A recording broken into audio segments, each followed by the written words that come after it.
Welcome to Season 3 of the HigherEdJobs Podcast. I'm Andy Hibble, the Chief Operating Officer and one of the co-founders of HigherEdJobs. And I'm Kelly Sherwin, the Director of Editorial Strategy. Today, we have our guest, Hira Byrne Paulin. Hira is a disability and higher education professional. She's a certified rehabilitation counselor and focuses on empowering individuals in becoming equal participants in their services and care. Her work aims to help destigmatize disability topics and conversations, especially in the military community. She works to lessen barriers to accessing and utilizing disability services. She helps build collaborative interdepartmental pathways to connect service-connected veterans with campus disability services. She provides professional development to increase cultural competency on disability and military topics. Hira, thanks so much for joining us today. Thank you so much for having me. It's an honor to be here, and I'm very excited to talk about the topic. And our topic today is why you want to be talking about disability inclusion on your campus. Let's dive in. I know you've been working in higher ed for over a decade now at many different types of institutions. Tell us where your passion for this work comes from. Honestly, my passion for this work kind of happened by chance. I followed my husband out to a very small remote place called 29 Palms, California. Most of you may know the area by its more popular neighbor, Joshua Tree or Joshua Tree National Park. And so I had been working on a local military base there, but I didn't feel like I was fully fulfilled or getting enough hours. So I happened to apply for a faculty role at the local community college down the road. And to my surprise, I got it. From there, I started in faculty and then moved to a staff role. And I have not looked back since. I found higher ed to be not only a place I have greatly enjoyed as a student, but to then be a part of the faculty and staff supporting the next generation has been wonderful. And I particularly found the community college setting very comfortable and familiar because that is where I actually started myself.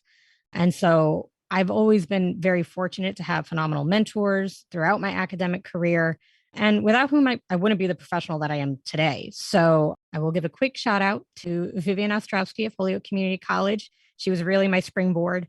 From there, I got to go to Springfield College and had phenomenal mentors of Dr. Michael Accordino and Dr. Joseph Stano.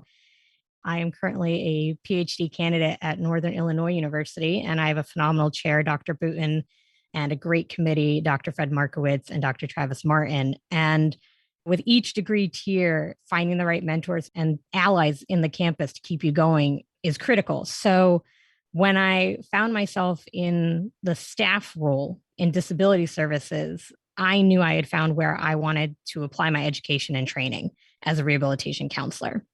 I admit I did pivot for 1 year to a different part of higher ed. I went into admissions, but quickly realized that disability services really is my quote unquote home. And the reason being is I can't help but bring disability into almost every conversation I have. I grew up with disability topics as a normal part of the dinner conversations, actually. Given my own disabilities and those of my siblings, I have been surrounded by what is a very empowered disability identity and community. I watched my parents be the advocates for myself and my siblings my whole life. And I know that not everyone is that lucky. And even the parents and guardians who are able to be really strong advocates, sometimes that transition to college can be very difficult. You're having to trust this other person to really be the advocate and the one supporting your student. Not that they aren't involved, but parents and guardians take a little bit of a backseat usually in the college setting. And so I really wanted to be that ally in disability services, to be that mentor, to be that support. Again, sometimes all you need is one person believing in you, but I just know the difference my mentors made. And I feel it's a great privilege to be able to be there for other students and to relate to that journey of what does it mean to find yourself in college. I never thought I was going to go to college. After high school, I took a year off, actually. And so starting in community college, getting my footing, I want to help make college feel approachable and accessible to the people who never thought they'd be sitting in one of those classrooms. So that's kind of the long-winded journey of how I found this passion for higher ed and in particular doing disability work within it. Hira, please tell us a little bit about your current role. My current role is I am a learning specialist at Springfield Technical Community College in the Office of Disability Services. And what's really cool about our campus is we're actually on a historical site. We are on the old Springfield Armory, which used to, of course, develop and store weapons. So we are on a historical register. We have the nice big signs like they have at the national parks. There's a lot of history there, a lot of refurbished buildings. And I've been very fortunate to join a phenomenal team of professionals. All of my colleagues, fellow counselors, and our assistive technology specialists have all been there for about 2 decades. So to be surrounded by that knowledge and expertise doing this work is just a sheer joy. And I'm trying to soak up as much as I can from them while I have the pleasure of working with them, because I know I'm sure all of them, after surviving COVID like everyone else, is probably ready for retirement. It's a very fun role to be in. Again, I'm doing academic accommodations, supporting students who are seeking disability services, and again, also doing that cross-campus interdepartmental advocacy and support. It's a much more complex role than what I think people think of when they think of what does a disability counselor do in a day, but it's never the same thing. And I think that's part of the fun and the challenge of the role. I like being kept on my toes. It's a role that no matter what I am doing, I'm learning along the way too. So as a lifelong learner, that's really special. Thank you so much for sharing your story. And I think a lot of us can agree that we are so happy that you found your home in disability services and higher ed. So thank you for the work that you do. So the first question, I'm assuming that many of us have heard of the term disability services or may be familiar with the office. But for those working on campus who may not be extremely familiar, what are disability services in college? Kind of the definition and what that encompasses. When I think of disability services, and you'll see many campuses now are using accessibility services or other acronyms, we're kind of encompassing any office with a title that basically is providing accommodations for students with disabilities. This can look a little different between your community colleges and your baccalaureate colleges. In the community college setting, this really centers on academic accommodations, so classroom accommodations. And for the baccalaureate colleges, they are not only doing the academic accommodations, but also residential, because you're living there as a part of the campus. So while types of accommodations may vary between institution, all of the offices exist to provide access to the physical environment, whatever that campus is, and of course, the academic learning space. That's what I think of when I think of disability services in colleges for the students. Thank you. That description is simply awesome. Hira, what are some misconceptions, myths, or stigmas about disability services that need to be addressed? Loaded question. I'm going to try and narrow it down. And just because this is what I think are some of the big ones, please don't take this as these are the only ones. But I think one of the first and biggest myths that we see in disability services for students is they think the only people that we serve and work with are those with learning disabilities, when in fact, we actually support the full spectrum of disabilities to include those with mental health, chronic health conditions, physical, visual, deaf and hard of hearing, neurodivergent. Disability services is not solely learning disabilities. It is all disabilities. And that's one of the biggest myths. And when students go, oh, I didn't realize that I could seek services based on, this other type of disability, it's very empowering to them to realize that it wasn't just learning disabilities. One of the things that I see, it's kind of a hard thing to discuss sometimes, but they're worried that students who are using disability services are not meeting the same academic standards, quote unquote, or the demand as other students. And this is sometimes assumed, I'm not pointing fingers here, faculty and staff, sometimes fellow students, or sometimes this is the student themselves concerned that they are, getting quote unquote a handout or some undue advantage, but they're not. They are utilizing disability services. They still adhere to the same academic standards and rigor. They're still meeting the same student learning outcomes, and they are still adhering to the same student code of conduct. So what may be stopping them from walking in is feeling like they're going to get a quote unquote different education than everyone else. And that's not the case either. This may be some of the difference students coming out of high school feel in terms of how accommodations are done in the high school setting, but it is a little different in the college setting. One of the things that I see from students when they feel like, our door's, 1,000-pound door, and why do I want to walk in there, is this misconception that The professionals are here to diagnose or treat them in some fashion.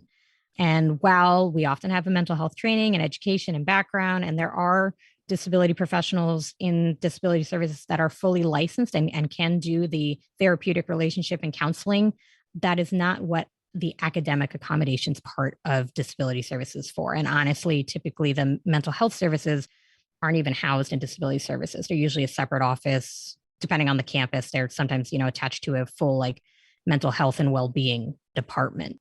We either get associated with mental health and clinical or just learning disabilities. And again, it's that not always encompassing that whole disability spectrum that people think about. And then the last big misconception, I think, is on the faculty side, is that we are the enemy of academic rigor and integrity, when actually we are very strong allies in supporting student success and retention. We as disability professionals are here to support the faculty in creating inclusive environments and accessible content, and hopefully support them really in developing universal design practices that not only aid the students with disabilities, but all students. So if I try to narrow it down, I think those are kind of the four myths and misconceptions I come up against the most in my day-to-day work. Thanks. I think the all various areas of, well, you're not this and you're not that, and you're trying to find where's that sweet spot, is kind of indicative that disabilities in many cases can be very unique to the individual and can be visible and invisible. With this in mind, kind of addressing some of those misconceptions that you just went through, where would you like to see institutions provide more engagement and utilization of resources within disability services, both from a student and staff perspective, but also I think we like to focus on student and staff, but these communities that folks live in, I think it's a broader community sometimes that also has to understand the unique journey of each person with a disability. This is a great question. So going back to the myths for a second, I think some students think that they're not actually disabled enough to use services. But the reality is any student with a documented disability can seek and utilize disability services. They feel like they need some type of support. Again, in the community college setting, this is usually around academic accommodations, but for the baccalaureate programs, this is res life to the classroom. So that's kind of one of the things that I'd like to see more of is students coming and talking to the professionals in the office and saying, hey, I'm not sure, but I'd like to learn more. It never hurts to have a conversation with us. Just because you do doesn't mean anything has to come of it. But it's all about, getting the education, the resources, learning what is possibly out there. And again, maybe that student doesn't need it, but then they know more. And then if they hear a friend talking about it, they can say, hey, did you know? So it's all about, again, getting the information out there to help it and kind of building on that. I would like to see departments like ours be more normalized, like the other college supports. You think about tutoring and writing centers, using office hours, dedicated programs for maybe first gen, low income, military students. These are often highlighted and emphasized across campus. These are integrated into orientations and all sorts of things brought in at the beginning of the semester, right? A lot of faculty will be like, hey, I'm bringing in this resource today so you can learn more about it. And I just really hope campuses are working to bring the disability office into those moments to show that we are a resource there for any student who feels they may need us, and just kind of including us in the conversation. I think it helps, especially if we get invited to do those quick intros. Anytime we can get that face-to-face time with students, not necessarily just having them hopefully walking through our doors, it just helps them know we exist, how to find us, and that it's okay to come have a conversation with us. And then on the bigger scale of that, building on that, the communities, the way disability is, ensuring that disability is included in DE&I at all levels of a campus are critical both for students and faculty and staff. Again, I'm a staff member with disabilities. So if disability is being left out of DE&I or a strategic plan, but other marginalized groups are being included, then you're not truly being inclusive. Disability transcends all these other identities, and therefore you cannot speak about the human experience or existence without including disability in the conversation. So when I really think about that question is, it really starts at the top. It starts as a cultural thing within the institution. Disability needs to be part of that DE&I effort. And from there, hopefully it trickles into all other entities of the campus. I love the fact that you're touching on DEI and being inclusive. And I know you've used the word ally a lot in our conversation. And I just wanted to mention to our listeners that you recently wrote an article for us for Higher Ed Military that was also posted on HigherEdJobs. And it's called A Faculty Guide to the 5 W's of College Disability Services. I just wanted to ask you quickly, just kind of give a highlight of what the article was about, but then also why did you feel like it was important that we have to highlight these 5 W's? Yeah, so the article is really breaking down the who, what, where, when, and why of services, kind of like we're talking about today. Who might benefit from this? And again, this is not just students with learning disabilities. When is it important for students to learn about us and get connected? The earlier, the better. What is needed in terms of their understanding. The why is, again, sometimes we don't know we need these supports. And at the end of the day, I think a lot of times faculty really do want to help students get the resources they need. They want to ensure that they are being equitable. And disability is still very scary for a lot of people. You don't want to make assumptions. You don't want to just assume a student has a disability and needs us. So creating a piece that allowed, especially the adjuncts, I was an adjunct, there's so many of us out there who don't always get all the time to learn about campus resources. And disability services, a lot of times that ends up on the back burner for institutions. So don't feel bad, adjunct faculty. So I really wanted a resource that they could say, hey, let me learn a little bit more about this office. How does it work? How do I connect students to it? How can I talk about it a little bit more? Maybe feel a little more comfortable with language. And then even if I'm not comfortable, here's a student handout within it. So I can post this as a resource. And then if students want to seek this out on their own, they can do so.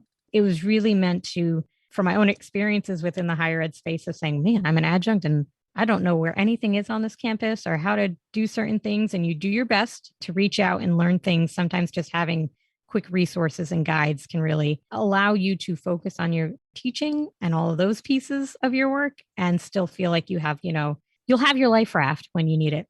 That was the goal of the article, was really to, again, bring this topic up potentially for campuses that aren't able to or are spread thin. There are many wonderful disability offices that are trying to get in front of people, and there are just certain barriers, again, depending on institutional buy-in and support, or again, time and resources. For anybody who's like, oh, I would love to talk about this topic, I just don't have the time. This is also for my fellow professionals to say, here, somebody wrote something, let's share this, and then we can connect faculty and give them support. That's why I wrote it. And I hope it is helpful, again, either for the faculty member, the staff member, the administrator, and then, of course, the students themselves. Yes, it's a great resource, and we really appreciate you writing that. And we'll put a link in the description, so we encourage people to check that out.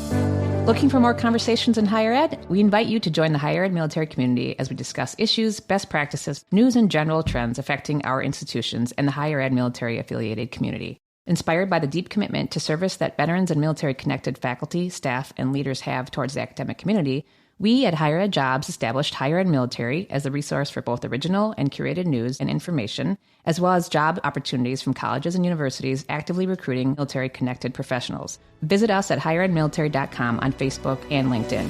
Here, as you mentioned in your bio, you aim to break down some barriers when it comes to disability services. So this is kind of a two-part question here.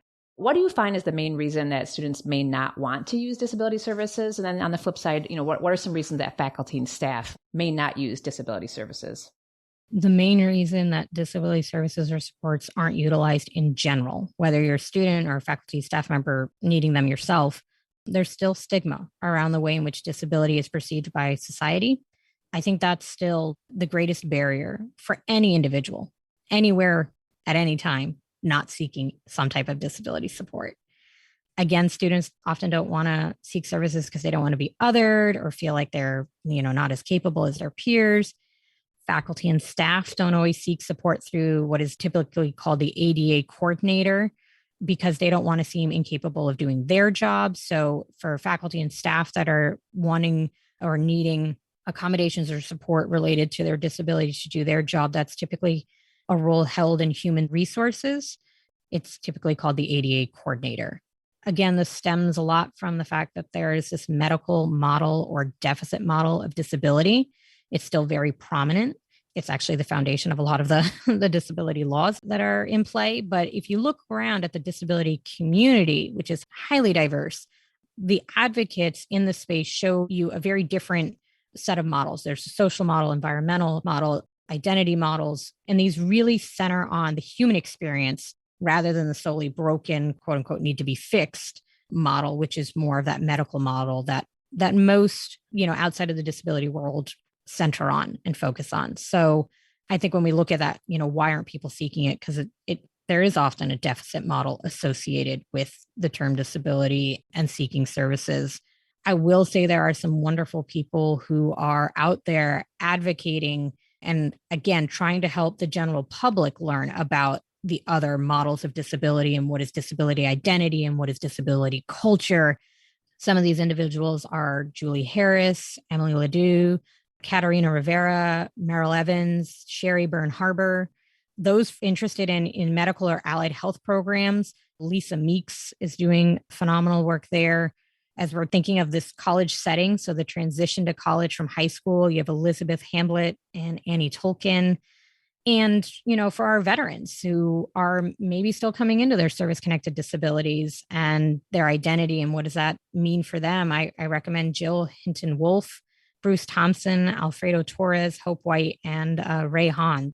All of these professionals are out there informing lots of different populations and the general public about disability and creating what I hope to be spaces where people are feeling more heard, more understood, and that it is okay to be your whole self and to seek support and services. It's not anything bad to say, I do need some support and help. And just like I would go to the writing center, if I needed something related to my disability, that's going to the disability center. So just again, if you need support, it is there and in existence. And as campuses continue to build their culture of acceptance and DE&I, again, I continue to hope that disability is brought into those conversations.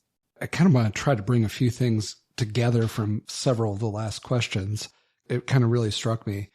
Being someone who was born disabled with a visible orthopedic disability, I'm often stopped throughout my life by people who have questions. Mm-hmm.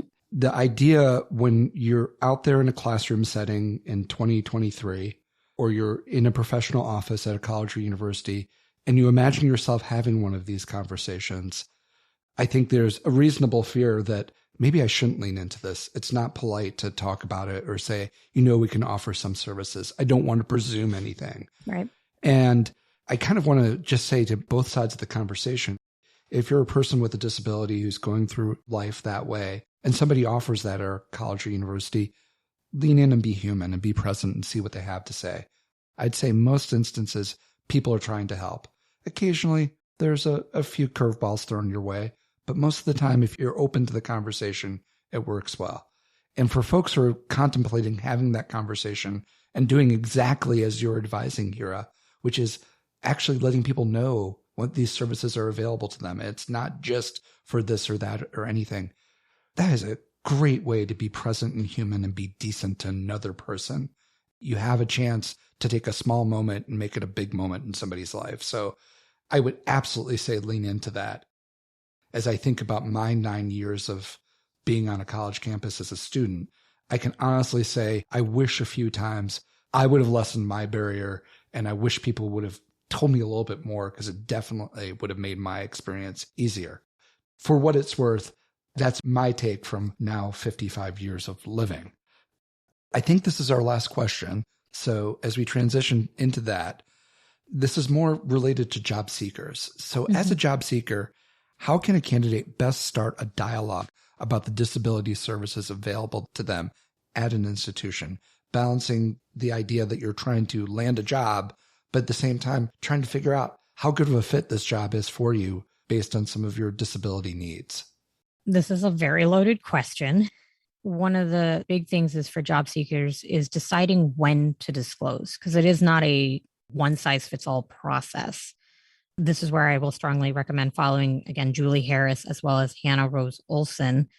When I say follow, I'm talking about LinkedIn, because disclosure and navigating workplace accommodations isn't always easy. It's not as straightforward as I'd like to say as the academic or student seeking disability services. So workplace accommodations are a whole other experience in the disability journey.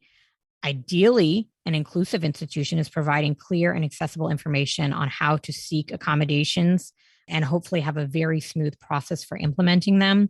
Kind of knowing how ready a campus is to receiving any accommodation requests from the faculty or staff is, again, looking at who is our ADA coordinator, what forms or processes are easily accessible and able to find.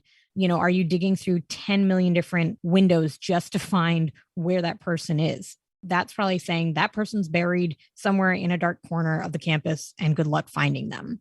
So looking for those beacons of, here's where accessibility is clearly already at the forefront of this campus. Again, looking at some of that, how they're doing it on the student side. So there are some small ways to kind of see, do I feel safe disclosing? Obviously, somebody who may need an interpreter for an interview, that's a pretty obvious disability and may need those accommodations right up front through the interview process. Others decide to wait to see what works for them in the workspace once they're there.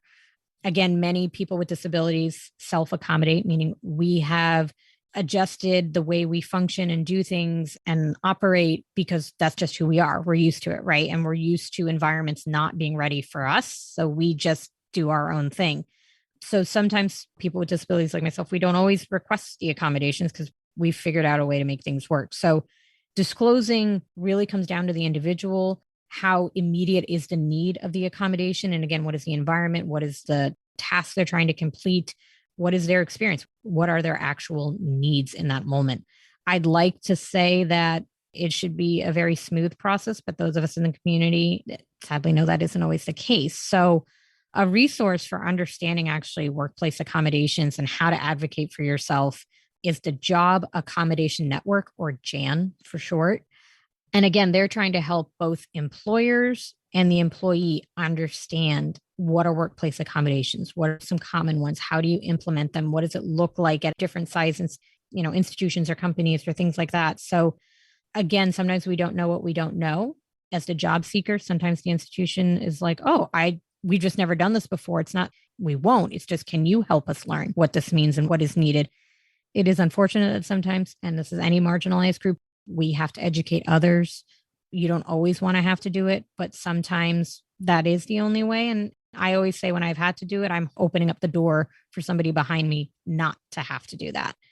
Again, this resource I think has been very helpful. Again, much like in the college setting for the students, an employee is expected to know exactly what they need for their accommodations for their disability. Now, if somebody is newer to their disability, service-connected veterans, late in life, disabled adults, all sorts of reasons, right? Disability happens across the lifespan. Knowing what you need may be harder to describe, and also you may not know what you need yet.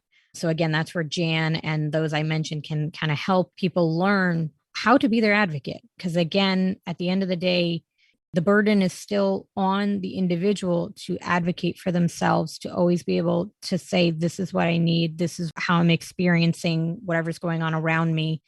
You don't have to be alone in that advocacy journey. I think that's the other piece of this. A lot of people feel very isolated and siloed, and likeliness is there are some rare conditions and things, but for the most part, you're probably going to find somebody who's had a shared experience. Maybe it's not the same disability, but maybe it's the same fear of how do I disclose in the workplace? Or maybe it's, I'm used to having it this way and now it's something else has changed. Or maybe you have a condition that is going to progress and change over the lifespan. And now you're at a different phase of your disability. And while we talk about how to seek these services, what to do with them, I think the other piece of this conversation is also finding your disability community, finding the people that you can speak to and learn from, even as a member of the community. We can all learn more. Everybody I've mentioned today, I've learned so much from as a professional, as a person with disabilities. So when you go about this process, whatever it may be, wherever it is happening, just know you're not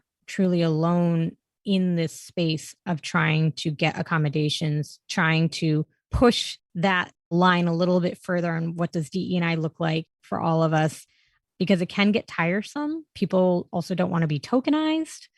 And so that's the other piece. If you're finding you're going up against employers or disability offices that aren't understanding maybe what you're asking for or the message or the concern.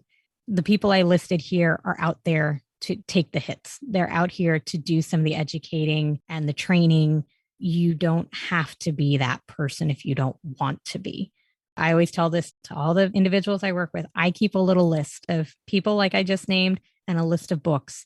And so whenever I get into a conversation and somebody wants to know something about me or about a topic I know, and I just don't feel like I have the energy or maybe the bandwidth or just flat out the desire to talk to them about it, I give them a name or I give them a resource. And so I think that's helpful to say, I understand you want to learn and I'm grateful, but I'm not going to be the one right now to teach you, but here's a resource that I hope you'll go use.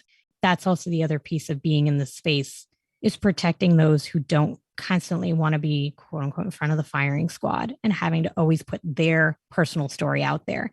There are individuals doing it, so you don't have to, and hopefully you can feel less constantly in the spotlight.